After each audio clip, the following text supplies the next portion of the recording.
Consistency की होती है। मुझे जो कंसिस्टेंसी के लिए जो ट्रिगर मिली थी। हे देयर गाइस, के Abhishek Kumar here from IIT BHU and इस वीडियो में हम लोग बात करने वाले हैं काफ़ी सारी चीज़ों की और बहुत इंटरेस्टिंग चीज़ों की। सबसे पहले अपन बात करते हैं कि मार्क्स का सिनेरियो क्या था, क्या रिजल्ट स्कैम था, बोगस था या फिर उसी को आगे कंटिन्यू किया जाएगा। अगर आप बहुत ज़्यादा प्रोटेस्ट करो तो रिजल्ट में फेरबदल हो सकता है, बट क्या ऐसा होगा उसके बारे में अभी बात करते हैं। देखो 16 का हमारा जो expected versus marks versus percentile था, जो एक्सपेक्टेड था उसमें 1% की एरर आई है, जबकि डिस्क्लेमर हम देते थे कि 5% हो सकता है। तो 1% की एरर आई है, बहुत अच्छी बात है। 17th में करीबन करीब 2.2% एरर है, नहीं तो बाकी सब सेम ही है, देन अगेन बहुत अच्छी बात है। 18th में, अब 18th का मैं जस्ट बताता हूँ, लेकिन उससे पहले जिन लोगों ने भी मुझे इतने सारे व्हाट्सएप में पर्सनल कॉल पे जिन लोगों ने भी मुझे कॉल किया, बहुत ज़्यादा हार्टली कॉन्ग्रेचुलेशंस, आपके बहुत ज़्यादा इंक्रीज़ हुए हैं, मैं अगेन आपको बोल रहा हूँ। अब बात करते हैं 18th में भी कईयों का इंक्रीज़ हुआ है, लेकिन उतना नहीं हुआ जितना हो सकता था, काफ़ी इंक्रीज़ हुआ है लेकिन। ठीक है, तो 18th में हुआ क्या, उसके दो फैक्टर्स हैं। पहला फैक्टर ये है कि अटेंडेंस कम लगी है, दूसरा फैक्टर ये है कि पेपर सबसे ज़्यादा ईजी आ गया था। ये दो फैक्टर वैसे बहुत ज़्यादा क्रूशल रोल प्ले करते हैं, लेकिन ये दो फैक्टर एक ही पेपर में आ जाए ये बहुत रेयर चांसेस होते हैं, जो हो गया। तो इसके कारण से आपके ज़्यादा नंबर पे भी कम आए थे, जो कि मैंने आप जितने भी आप में से व्यूवर्स हैं जो मुझसे कांटेक्ट नंबर लिए, मुझसे बात किए, याद करो मैंने आपको तो बोला ही था कि देखो भैया 18th में पता नहीं खटक रहा है, कुछ होगा। तो हो गया है। आई डोंट थिंक कि इसको बोगस डिक्लेयर किया जाएगा, अभी तक तो ऐसा मुझे लग नहीं रहा है, एंड आई डोंट थिंक ऐसा होगा, क्योंकि अटेंडेंस कम हो गई उसमें स्टूडेंट्स का फॉल्ट है। पेपर ईजी आ गया उसमें भी कहीं ना कहीं स्टूडेंट्स का फॉल्ट है कि उन्होंने ज़्यादा नंबर क्यों नहीं बनाए। तो आई डोंट थिंक कि इसमें कुछ हो। हाँ, अलग बात है अगर बोनस मिल जाता है या ऐसा कुछ आता है फर्दर करेक्शन, जो कि 10 साल पहले हुआ था ऐसा, तो कुछ हो सकता है, और ऐसा कोई चांस नहीं बन रहा है। ठीक है, अब बात करते हैं आगे कि अब क्या करना है। जैसे काफ़ी व्यूअर्स हैं, उन्होंने मुझसे कहा कि आपने कैसे 93 परसेंटाइल से 20 से 25 दिन की मेहनत में एडवांस में 7K 8K लाया। तो देखो मैं थोड़ी सी स्टोरी वहाँ पे बता देता हूँ, एंड अब उसी के बारे में डिस्कशंस होगी। ठीक है, तो मेन डिस्कशन हमारी यही है। तो सबसे पहली बात कि ये क्या ट्रिगर किया। देखो ट्रिगर करना बहुत ज़रूरी होता है, और ट्रिगर बार बार करता है। जैसे कम नंबर आते हैं तो लगता है आप पढ़ेंगे, फिर टेस्ट में नंबर कम आता है तो आप पढ़ने बैठते हो, पिताजी घर में या माता पिताजी कोई पीट देता है, ठीक है, तो ट्रिगर होता है। तो ये ट्रिगर बार बार होते रहना चाहिए, क्योंकि कंसिस्टेंसी हर किसी की बस की बात नहीं है उतना। अलग बात है consistency is the key to success, लेकिन कंसिस्टेंसी मेंटेन करने की कंसिस्टेंसी, वो उसके लिए ट्रिगर सही होता है। ठीक है, तो ट्रिगर ऐसे मिलते रहना ज़रूरी है। तो ऐसे अब ऐसा मत करना कि घर में जाके कुछ कांड कर दी तो मार खा रहे हो, बट कंसिस्टेंसी की होती है। मुझे जो कंसिस्टेंसी के लिए जो ट्रिगर मिली थी, दैट वाज एक गाना ही चला देता हूँ मैं बैकग्राउंड में, एंड दैट विल बी। तो ये हुआ था, ठीक है, and this boosted me like 1000 times. इतना ज़्यादा बूस्ट हुआ था इसके बाद कि आप नहीं जान सकते। मैंने सिर्फ उसके बाद ऐसा होगा कि 2 दिन ही मैंने स्ट्रगल किया होगा, उसके बाद कंटिन्यूअसली पढ़ ही रहा था।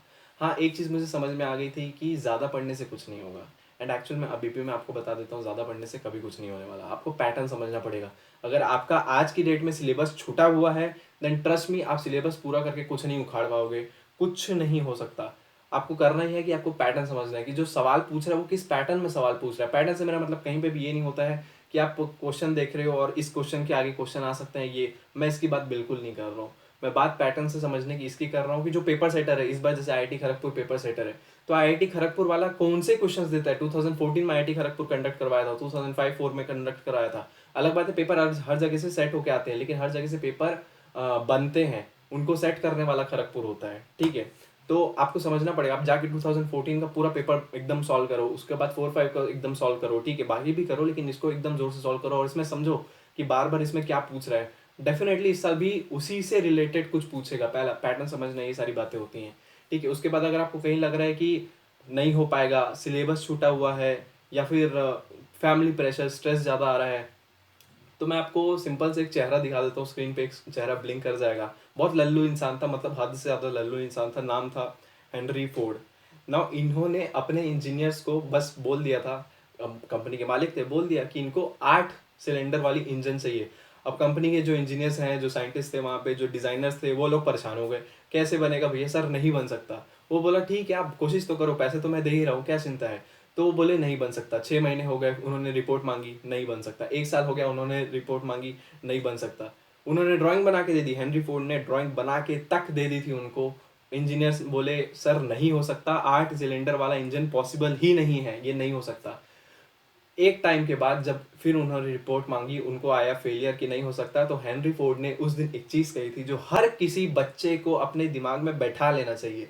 एंड लाइक उस दिन, जिस दिन वो गाना बजा था, उस दिन मैंने ये बात बैठा ली थी दिमाग में। क्या उन्होंने कहा था उस दिन कि देखो, हो ना हो मुझे तो चाहिए, चाहिए ही चाहिए, 3 अक्षर हैं, चाहिए ही चाहिए, ये दिमाग में बैठ गया। एंड द मोमेंट चाहिए ही चाहिए दिमाग में बैठ गया, उसके ठीक 18 दिन बाद वो 8 सिलेंडर वाली इंजन बन चुकी थी।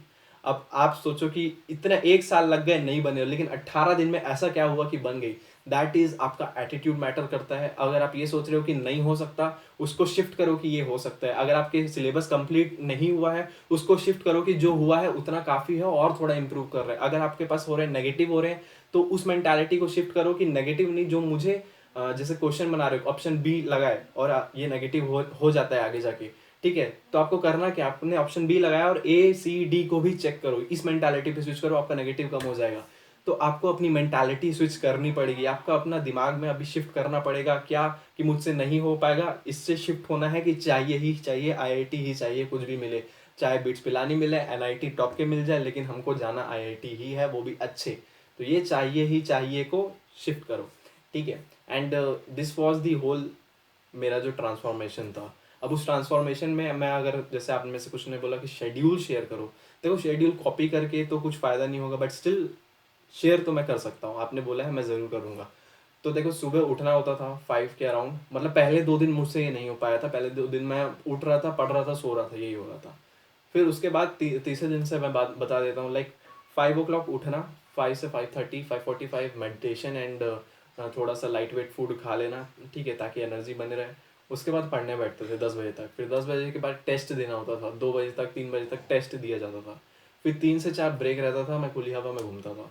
उसके बाद 5 से 8 अगेन पढ़ो पढ़ो पढ़ो पढ़ो पढ़ो। एंड सब्जेक्ट बाइफर्केशन था, मैंने यूनिट के वाइज पढ़ाई की थी, चैप्टर वाइज नहीं की थी। जैसे अगर मैं स्ट्रेट लाइन कर रहा हूँ तो उसके बाद कोनिक्स के ही पढ़ूंगा, ऐसा नहीं कि मैं बाइनोमियल चले जाऊंगा, ठीक है। तो मैं यूनिट वाइज पढ़ रहा था एंड 8 बजे तक ये चलता था। उसके बाद अगेन 8 घंटे की नींद चाहिए होती है, तो 8 से 9, 9 से 9:30 तक खाना पीना सब कुछ हो जाएगा, अगेन सो जाओ। तो that was the whole routine for the 20 to 25 days। And I really stick to it, मतलब उससे ज़्यादा, और उसमें जो डिटर्मिनेशन थी उस समय, जो दिमाग में चल रहा था कि ऐसा कैसे हो गया, मेरे साथ कैसे हो गया, ये नहीं होना चाहिए था, अब मेरे को चाहिए, अब मेरे को चाहिए, अब मैं तो दिखा दूंगा करके। सो ये चीज़ हो गया, ठीक है। तो आई होप आपको थोड़ी बहुत तो हेल्प मिली होगी इससे। और अगर कहीं पे भी अच्छा लगा हो पार्ट, तो लाइक करना और कमेंट में ज़रूर बताना कि आपको क्या मिस हो रहा है या क्या करना चाहिए। अगर मुझसे पर्सनली बात करना है तो वो भी कमेंट कर सकते हो, या फिर मेल कर दो, डिस्क्रिप्शन में मेरा ईमेल आईडी, इंस्टाग्राम हैंडल सब दिया हुआ होता है। एंड हाँ, गूगल फॉर्म भर लेना। So all the best guys for the April वाला सेशन। एंड अप्रैल की स्ट्रैटेजी के लिए ऑलरेडी वीडियो बनी हुई है, अगर नहीं देखा हो तो उसको चेकआउट जरूर कर लेना। All the best guys.